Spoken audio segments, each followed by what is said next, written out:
नमः। श्री गुरवे नमः। ध्येयं सदा परिभवग्नमभीष्टदोहं तीर्थास्पदं शिवविरिञ्चनुतं शरण्यं नृत्यार्तिहं प्रणतिपालिभवाब्धिपोतं वन्दे महापुरुषते चरणारविन्दं। बरहापीडं नटवरवपुः कर्णयो कर्णिकारं बिभ्रद्वासः कनककपिशं वैजयन्तीं च मालां। रन्ध्रान् वेणुरधरहृदया पूरयन् गोपवृन्दैः वृन्दारण्यं सुपदरमणं प्राविशद्गीतिकीर्तिः। कृष्णं नारायणं वन्दे कृष्णं वन्दे ब्रजप्रियं कृष्णं द्वैपायनं वन्दे कृष्णं वन्दे पृथासुतं। नारायणं नमस्कृत्य नरं चैव नरोत्तमं देवीं सरस्वतीं व्यासं ततो जयमुदीरयेत्। इस पाराशर आध्यात्मिक पीठ के जो संचालन करने वाले सरल सुहृद, उनको प्रणाम। हमारे मंच पर बैठे संत विद्वान और हमारे विप्रगण यथायोग, उनको प्रणाम। हमारे मंच के कुशल संचालक और आई हुई माताओं, अनुसुईया रूपी बहनों, भाइयों, औपचारिकता तो होती है लेकिन समय कम है, कंजूसी समय की है, इसलिए सावधान त्वया शृणु। इसलिए ध्यान से जो भी वक्ता यहाँ बोलता है आपके मतलब की कम समय में क्या उगल के दे दूं वो चाहा करता है। ध्यान रखो, ये आपका बड़ा सौभाग्य है, परम सौभाग्य है। देखिए, एक एक बात अमूल्य, कीमत तो है ही नहीं, कीमत तो दे ही नहीं सकता कोई। कुछ ऐसे भक्त होते हैं जो भगवान को याद करते हैं, कुछ ऐसे भक्त होते हैं भगवान जिन्हें याद करते हैं। अब अंतर क्या है? हमारे ये जो पूज्य पाराशर जी, ऐसे भी भक्त होते हैं और ऐसे भी वक्ता होते हैं जो वक्ताओं को इकट्ठा करके और उसका आनंद सम्मुख बैठ करके लेते हैं। ये भी एक बहुत सरलता है। भगवान उन्हीं को याद करते हैं। किनको याद करते हैं? भगवान के जो भक्त होते हैं, और एक ऐसे भक्त होते हैं जो कथा तो सुनते नहीं हैं, टाइम नहीं है, लेकिन कोई भी आवश्यकता हो, चेक जितने रुपए की जरूरत हो ले जाओ, कथा होनी चाहिए, लोगों को सुनानी चाहिए। कुछ ऐसे भक्त होते हैं। उनमें से हमारे वक्ता हैं जो कि वक्ताओं को इकट्ठा करके और आप लोगों के हृदय में अमृतमयी वाणी को दिलवाते हैं। तो जो ऐसे भक्त होते हैं जो आने का समय नहीं है लेकिन कोई भी आवश्यकता उसकी पूर्ति करते हैं, और एक ऐसे भक्त होते हैं जहां पता चला चले आए, भोजन किया, प्रसाद पाया, बिहारी जी दर्शन किए, कथा सुनी, चले आए। एक ऐसे भी भक्त होते हैं, कहीं नहीं छोड़ते हैं। लेकिन उन भक्तों में और उन वक्ताओं में सर्वश्रेष्ठ कौन माना जाएगा? विचार किया गया, जब संसार से विदा होने के बाद विचार किया, यमराज अपना रजिस्टर लेकर के आ रहे थे तो देखा भाई मेरा नाम है कि नहीं इसमें। मैंने तो जहां जिसकी जरूरत हो कथा की 10 लाख 5 लाख 1 लाख तो दे दिए, लेकिन आरती करने का भी मुझे समय नहीं मिल पाया था।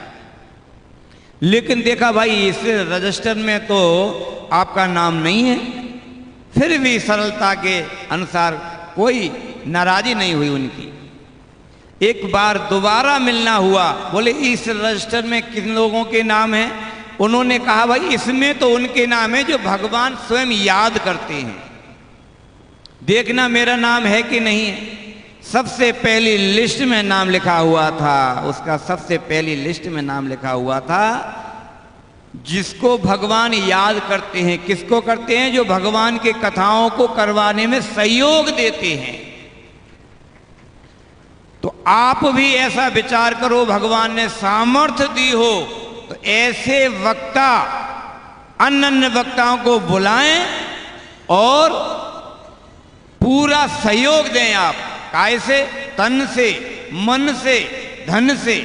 एक गीता में श्लोक आया है, दातव्या इति दानम दीयतेनुपकारिणे देशे काले च पात्रे च तद्दानम सात्विकम। हम अपना समय कहाँ दे रहे हैं, हम अपनी संपत्ति कहाँ दे रहे हैं, हम अपना संग किसका कर रहे हैं, इसका विचार कर लो।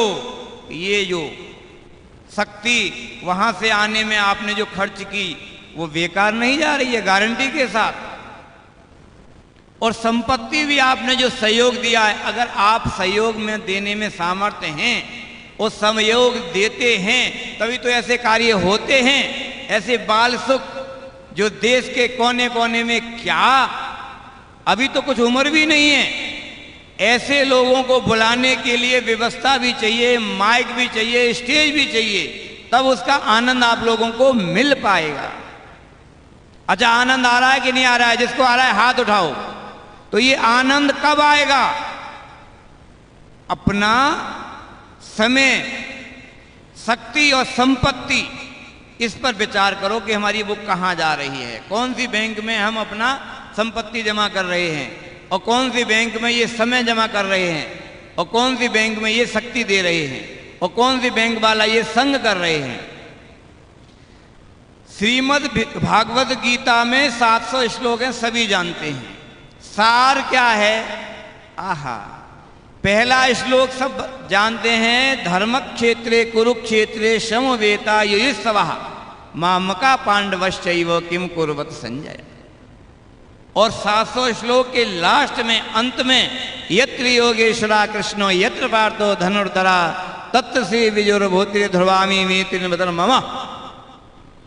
अब इतना भी बहुत बड़ा हो गया, 700 श्लोक तो बहुत हो गए, लेकिन एक श्लोक शुरू का और एक श्लोक लास्ट का, इसको भी छोड़ दो। अगर धा शब्द ले लो पहले का, बस धा, और अंत का ले लो मां, क्या हुआ? थोड़ा सहयोग दे दो। धा मां धम। अब धम में कोई आनंद नहीं रहा। जैसे एक के बाद जीरो लगाओ, एक तो कितने हो गए? 10, और एक और जीरो लगा दो तो कितने हो गए? 100। एक जीरो लगाते ही कितने हो गए? 1000। और एक हटा दो, क्या रह गया?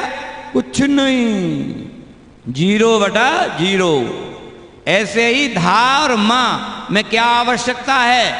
रकार की आवश्यकता है, रकार की आवश्यकता है, रा की आवश्यकता है, और रा लगते ही क्या हो जाएगा? वो धर्म। हाँ, अब धर्म के लिए क्या चाहिए? समय चाहिए, शक्ति चाहिए, संपत्ति भी चाहिए, और संग भी चाहिए। और अधर्म करते हैं हम, तब भी यही वस्तु चाहिए। अधर्म करने के लिए भी पैसा चाहिए, संग चाहिए, समय चाहिए, शक्ति चाहिए। लेकिन अधर्म ये लोग भी बिगाड़ता है, और वो लोग भी निश्चित रूप से बिगड़ा हुआ है ही। समाज भी आपको ठुकराएगा, लेकिन धर्म करने वाले को यहाँ भी लड्डू हैं और वहाँ तो कलाकंद रखा है, आपके लिए इंतजार किया जा रहा है। हाँ, आप कोई भी प्रसंग ले लें, कैसे कैसे हमारे बाल सुख ने तो कमाल कर दिया साहब। ऐसे वक्ताओं की तो देश में बहुत जरूरत है। हाँ, बहुत जरूरत है।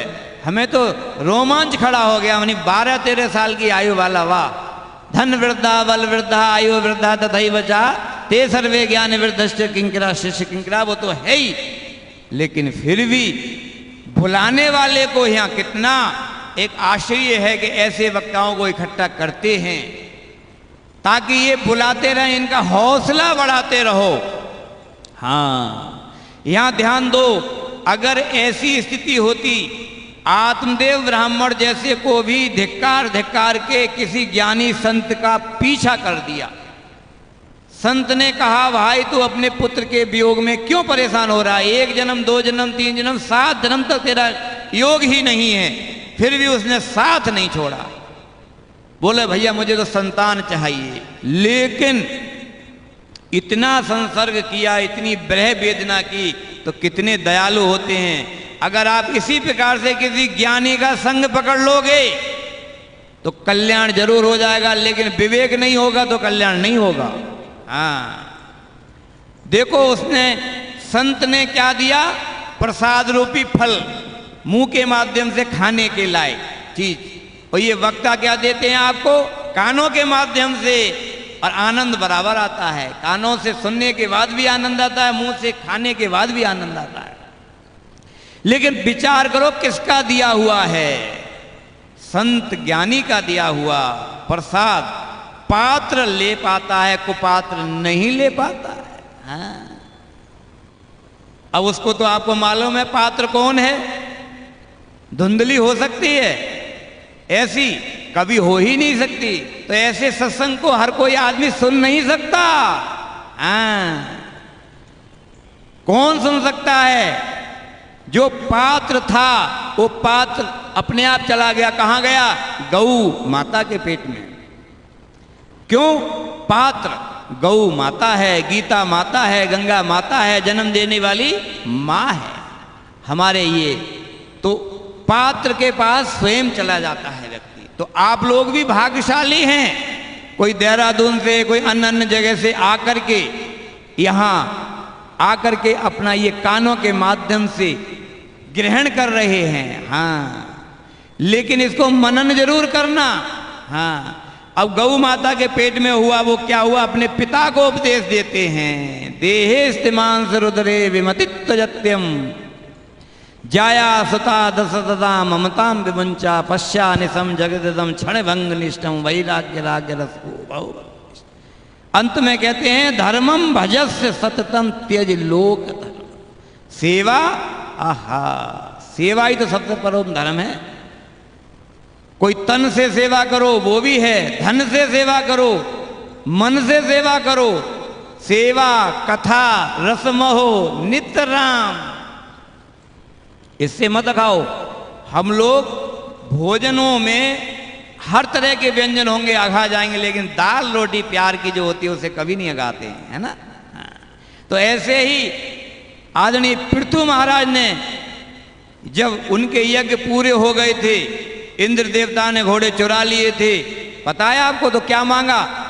भगवान प्रसन्न होकर के इस सत्संग के रूप में मेरे 10,000 कानों की शक्ति इन 2 कानों में दे दो। तो कुल मिलाकर के सत्संग की, हाँ मुझे मालूम है समय की बेईमानी नहीं करना चाहिए। टिक टिक करती घड़ी सभी को बात ये बतलाती है, करना है सो जल्दी कर लो, घड़ी बीतती जाती है। ध्यान रखो 3 बातों का। निर्भय होता है व्यक्ति, फिर भी उसे डर रहता है। हाँ, अगर कमजोर है तो बलवान से डरता है। और अगर वो अल्प ज्ञान है, ज्ञानी कम है, तो ज्ञानवान से डरता है। और निर्धन है हमारे जैसा तो वो धनवान से डरता है। लेकिन ये तीनों भी डरते हैं, चरित्रवान से तीनों डरते हैं, चरित्रवान तीनों डरते हैं। तो ध्यान रखना, संग करो तो किसका करो? जीवन बदलता है संग से, लेकिन कुसंग ऐसा होता है जो जीवन नहीं बदलता है, जो जन्मों को बदल देता है, जन्मों को बदल देता है। कुसंग जन्मों को खराब कर देता है। हाँ, इसलिए ये जो कार्यक्रम हो रहा है, करवा रहे हैं, इसकी बहुत बहुत भूय भूय प्रशंसा, हमें तो बहुत प्रसन्नता हो रही है। हमारे परम पूज्य श्रोता के रूप में बैठे हुए हैं, इनको गद्दी पे बैठना चाहिए, लेकिन श्रोता के रूप में बैठे हुए हैं। हम इनको अपनी वाणी से क्या बोलें, बस समय कम है, इसलिए जय श्री राधे, जय श्री राधे। बोल वृंदावन बिहारी लाल की जय, भागवत भगवान की जय। आदरणीय हमारे श्री केशवाचार्य जी महाराज ने बहुत ही सुंदर वाणी के माध्यम से हम लोगों को सत्संग की महिमा बतलाई। कीटोपि सुमनः संगात आरोहति सताम सिरः और अस्मापि याति देवत्वम महद्वी सुप्रतिष्ठितः।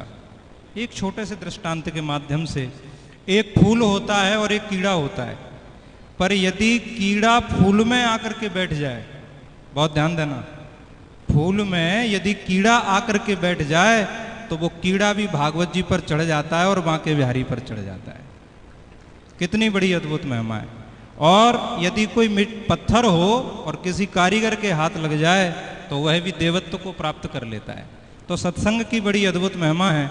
मुझे एक बड़ी सुंदर बात याद आई कि मुझे लग रहा है कि पूज्य